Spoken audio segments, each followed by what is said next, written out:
Whatever else she may be, Rhaena remains the blood of the dragon, and my sister, whom I love, Jaehaerys Targaryen to miles smallward. Fire and Blood, Jaehaerys and Alysanne, their triumphs and tragedies.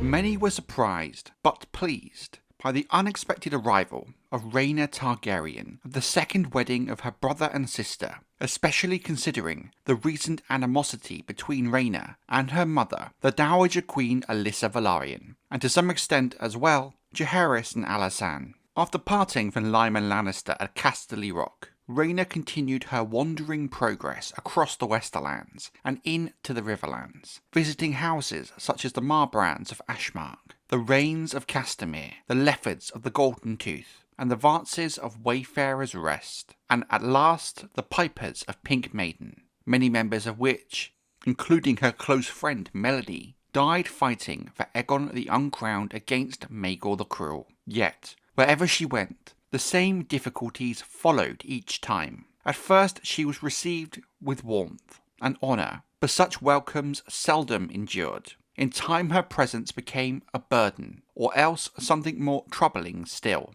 When she spoke later of it to her brother, the king, she admitted that some of her hosts grew weary of the cost of maintaining her household, which had grown quite large, while others were drawn less to her than to her dragon, Dreamfire. Some feared the beast, but more coveted it, dreaming of dragons of their own. The desire unsettled her most of all. She would not share such power, yet found herself with fewer and fewer places where she might truly belong. Here, the king urged, return to court and spend my life in your shadow, Rhaena answered. I need a place of my own, somewhere no lord can cast me out or threaten those under my protection. I need lands, men, a castle. We can grant you lands, Jaehaerys said. We can raise a castle for you. All lands are held, all castles taken, she replied, save one. One to which I have a better claim to than you, brother. I carry the blood of the dragon. I would have our father's seat, the place of my birth. I would have Dragonstone. Jaehaerys, known for his unwavering demeanour, was taken aback by the request. The king could give no reply, promising only to consider her request. When he brought the matter before his council, they spoke with one voice against yielding the ancient seat of House Targaryen to the widowed queen, yet none could offer a better answer to her demands.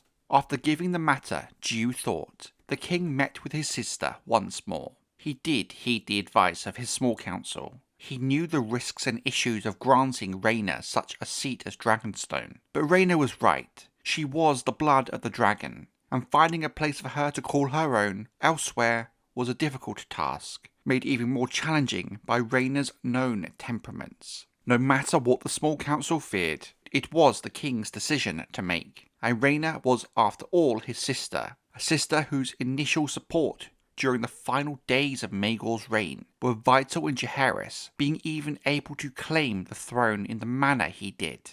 Dragonstone shall be yours, Jaehaerys told her, for no seat better suits one of our blood. Yet you will hold it by my grace, not by right. Our grandsire forged one realm from 7 with fire and blood. I will not divide it again by granting you your own kingdom as well. You may be called queen, but I am king, and my rule extends from Oldtown to the Wall, and to Dragonstone as well.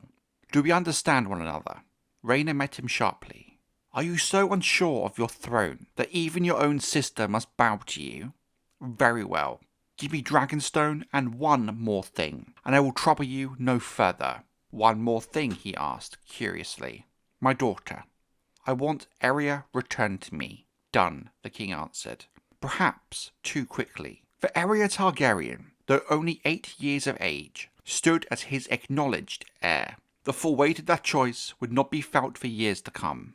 For that moment, however, the matter was settled, and the Queen in the West became, in a single stroke, the Queen in the East, and Rhaena Targaryen returned home to Dragonstone. A good ruler needs a good head and a true heart. A cock is not essential. If your grace truly believes that women lack the wit to rule, plainly you have no further need of me. Alysanne to Jaehaerys, before the second quarrel. Fire and blood, heirs of the dragon. Question of succession. The year passed without further turmoil. A sense of calm had settled over the court, as a new day-to-day way of life became normal, in a huge contrast to the tensions of the Regency and the dangers of Maegor the Cruel.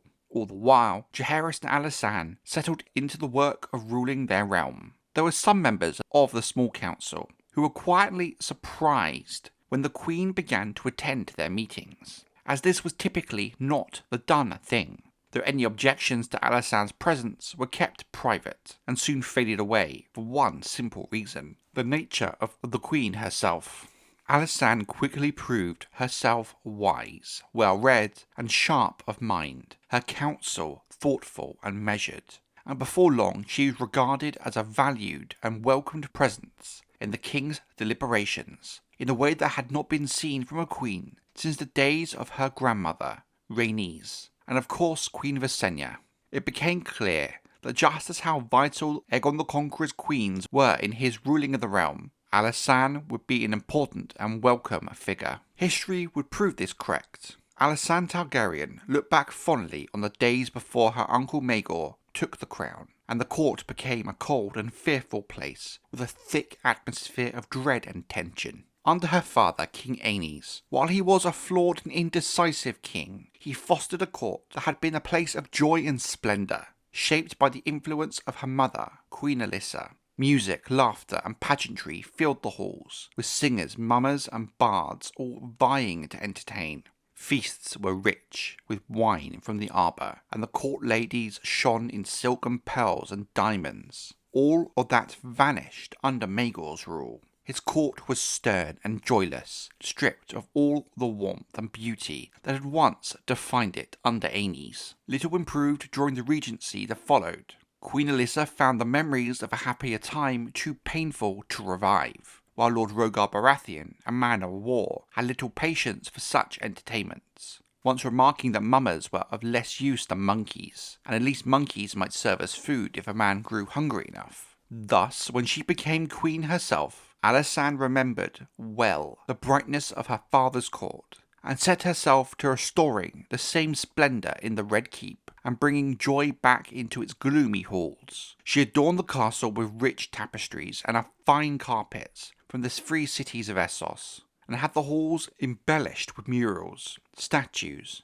and intricate tileworks, all at great expense, but one that in her view was well justified. How could one respect Jaehaerys as king with such a poor excuse for a court? It damages the reputation of the crown, and could foster treasonous ideas in some bold lords with a grudge. At her command, the city watch scoured the potshops and taverns of Fleabottom to find Tom the Strummer, whose biting songs had once delighted both nobles and small folk, and she named him Court Singer, the first to hold such a place, and a role that would persist to this very day, a role all singers in the realm would aspire to.